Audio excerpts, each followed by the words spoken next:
प्रेम, श्रद्धा व आदर याचा संगम म्हणजे राधाकृष्ण, त्यागाची अखंड ज्योत म्हणजे राधाकृष्ण।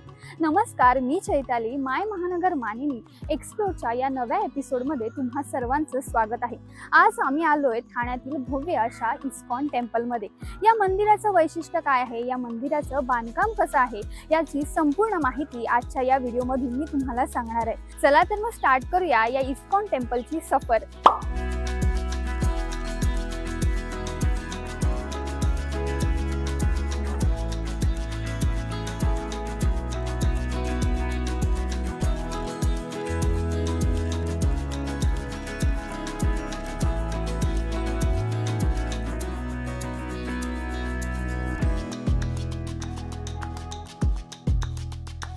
जवळपास 15 ते 20 पायऱ्या चढून या मंदिराचं भव्य दर्शन आपल्याला घडतं।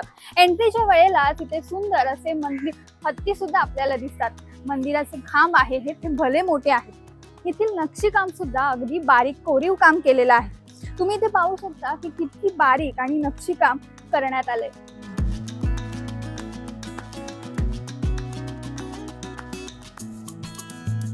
मंदिराच्या आसपासचा परिसर आहे तो सुद्धा अगदी शांत आणि सुंदर आहे। निसर्गमय वातावरण येथे तुम्हाला अनुभवायला नक्कीच मिळेल।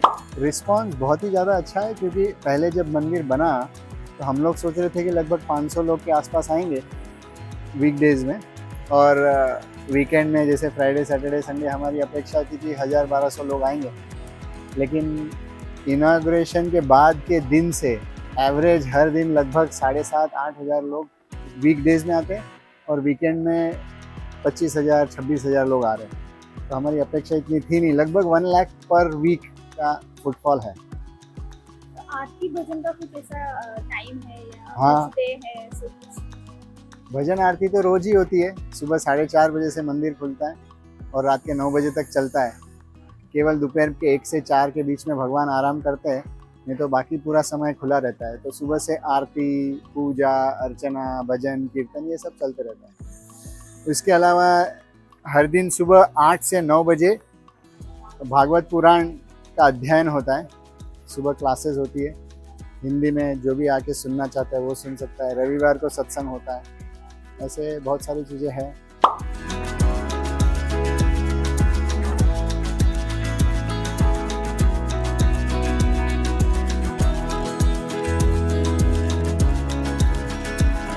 या मंदिराची वेळ सकाळी 4:30 वाजता सुरू होऊन दुपारी 1 वाजेपर्यंत असते आणि संध्याकाळी 4:30 पासून रात्री 9 पर्यंत। आपण पाहू शकता की इथे बसण्यासाठी भक्त मंडळींना चादरीची व्यवस्था सुद्धा करण्यात आली। येथे विविध प्रसाद सुद्धा दिला जातो। मंदिराचा गाभारा हा भला मोठा पाहायला मिळतो। आपण राधाकृष्णाचं भव्य आणि सुंदर असं मनमोहक रूप येथे पाहू शकता। येथे सुंदर अशा घंट्या सुद्धा लावण्यात आल्या आहेत।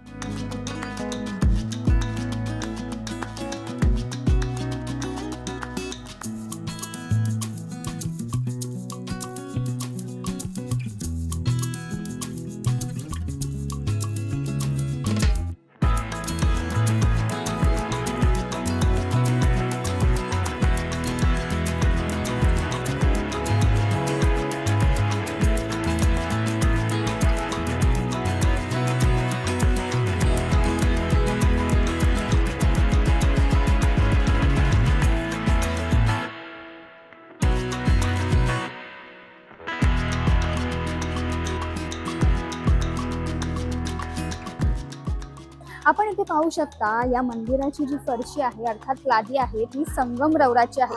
येथे सुंदर असं रंगेबिरंगी कलर्सनी नक्षीकाम करण्यात आले। अगदी नजरेस सुंदर असं भासतं येते। आपण इथे पाहू शकता राधाकृष्णाची सुंदर आणि मनमोहक मूर्ती दृष्टीच पडते। अगदी सुंदर नक्षीकाम केलेलं आपल्याला दिसतं। इथे जे इस्कॉन टेम्पलचे जे संस्थापक आहेत त्यांची सुद्धा मूर्ती इथे ठेवण्यात आलेली आहे। तुम्ही पाहू शकता की अगदी सुंदर असं नक्षीकाम केलेलं आहे। तिथे विविध घंटा सुद्धा लावण्यात आलेल्या आहेत। हे जे तुम्हाला मध्ये जे नक्षी दिसतंय कोयरीचं ते जवळपास 8 किलोचं आहे। आपण इतके दिवस ज्याची वाट पाहत होतो त्या इस्कॉन टेम्पल मध्ये आज आपण आलोय। ठाण्यातून अगदी 15 ते 20 मिनिटांवरती तुम्ही ऑटोने इथे येऊ शकता आणि जी मनमोहक मूर्ती सुद्धा तुम्ही इथे पाहू शकता जी माझ्या मागे आहे ते म्हणजे राधाकृष्ण। ये श्रील प्रभुपाद जी है। प्रभुपाद जी ने 1965 में सबसे पहले वो अमेरिका में गए और 12 साल वहाँ प्रचार किया। तो तब भारत में उनको कोई रिस्पांस नहीं मिल रहा था और लोगों को भारत में तभी भावना ऐसी थी कि हमको तो सब पता है, हर किसी को यहाँ पर लगता है मैं राम कृष्ण के बारे में जानता हूँ, गीता तो हमको पता है। लेकिन प्रभुपाद जी चाहते थे कि लोगों को भगवत गीता का वास्तविक ज्ञान और उसका मूल अर्थ समझे, न केवल हिंदू परिवार में जन्म लिया है इसलिए हम हिंदू नहीं बन जाते। तो ज्ञान का प्रसार करने का प्रयास उन्होंने भारत में बहुत किया, लेकिन उनको वैसे जो उनको रिस्पांस चाहिए था वैसा मिला नहीं। तो वो पाश्चात्य देशों में गए और 12 साल में उन्होंने 110 मंदिर खड़े किए।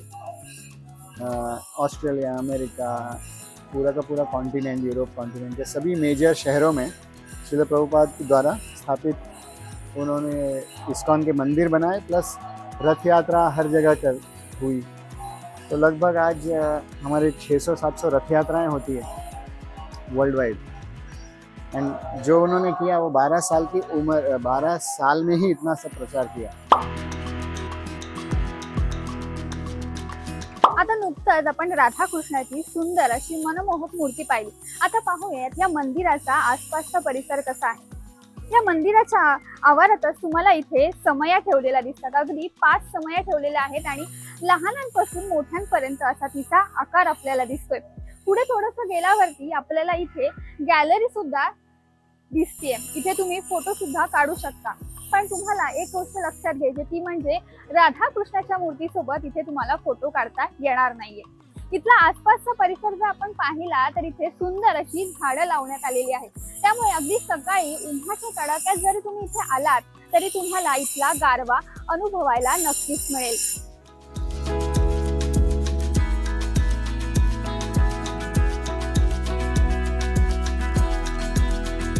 मंदिराच्या आसपास सुंदर आणि अशी छान हिरवीगार झाडं तुम्हाला इथे अनुभवायला मिळतील। इथे तुम्ही खाली पाहिलं तर इथे सुंदर अशी फुलं सुद्धा लावण्यात आलेली आहेत। अगदी पिवळी, गुलाबी, ऑरेंज कलरची फुलं आपल्याला या आवारात पाहायला मिळतात। या साईडला जर लेफ्ट साईडला तुम्ही पाहिलं तर मंदिराचा उंच कळस सुद्धा आपल्याला पाहायला मिळतो। अगदी 90 डिग्री मध्ये उंच असं पाहावं लागतं या कळसाकडे। मंदिराचं पूर्ण नक्षीकाम अगदी बारकाईनं करण्यात आले। कृष्णाच्या लीला असू देत किंवा महाभारतातल्या घटना या इथे दाखवण्यात आल्या। कृष्णाला मोर प्रिय असल्याने येथे तुम्हाला मोराचं नक्षीकाम सुद्धा पाहायला मिळतं। किती बारकाईने आणि सुंदर असं करण्यात आलंय। इथे तुम्हाला दत्ताची मूर्ती सुद्धा पाहायला मिळते।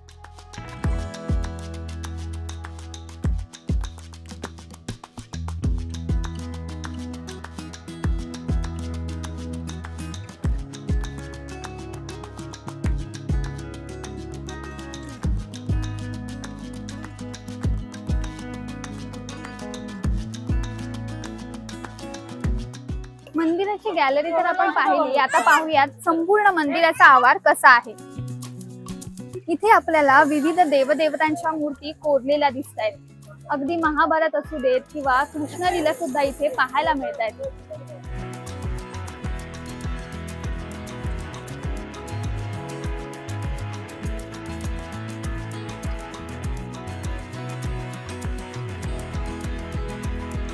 International society Krishna for consciousness अर्थात इस्कॉन या टेम्पलला आज आपण भेट दिली। ठाण्यातलं भव्य असं टेम्पल आज आपण पाहिलं। येथील नक्षीकाम असू देत किंवा सुंदर राधाकृष्णाची मूर्ती सुद्धा आज आपण पाहिली। तुम्ही सुद्धा जर ठाण्यात येणार असाल तर या भव्य आणि दिव्य अशा मंदिराला नक्की भेट द्या। येथील सुंदर नक्षीकाम तुम्हाला नक्कीच भावून जाईल। ठाणा स्टेशन पासून अगदी 20 ते 25 मिनिटांवरती हे मंदिर आहे। तुम्हाला हे मानिनी एक्सप्लोर कसं वाटलं तर आम्हाला नक्की सांगा आणि अशाच नवनवीन आणि माहितीपूर्ण व्हिडिओसाठी माय महानगर मानिनीला जरूर सबस्क्राइब करा।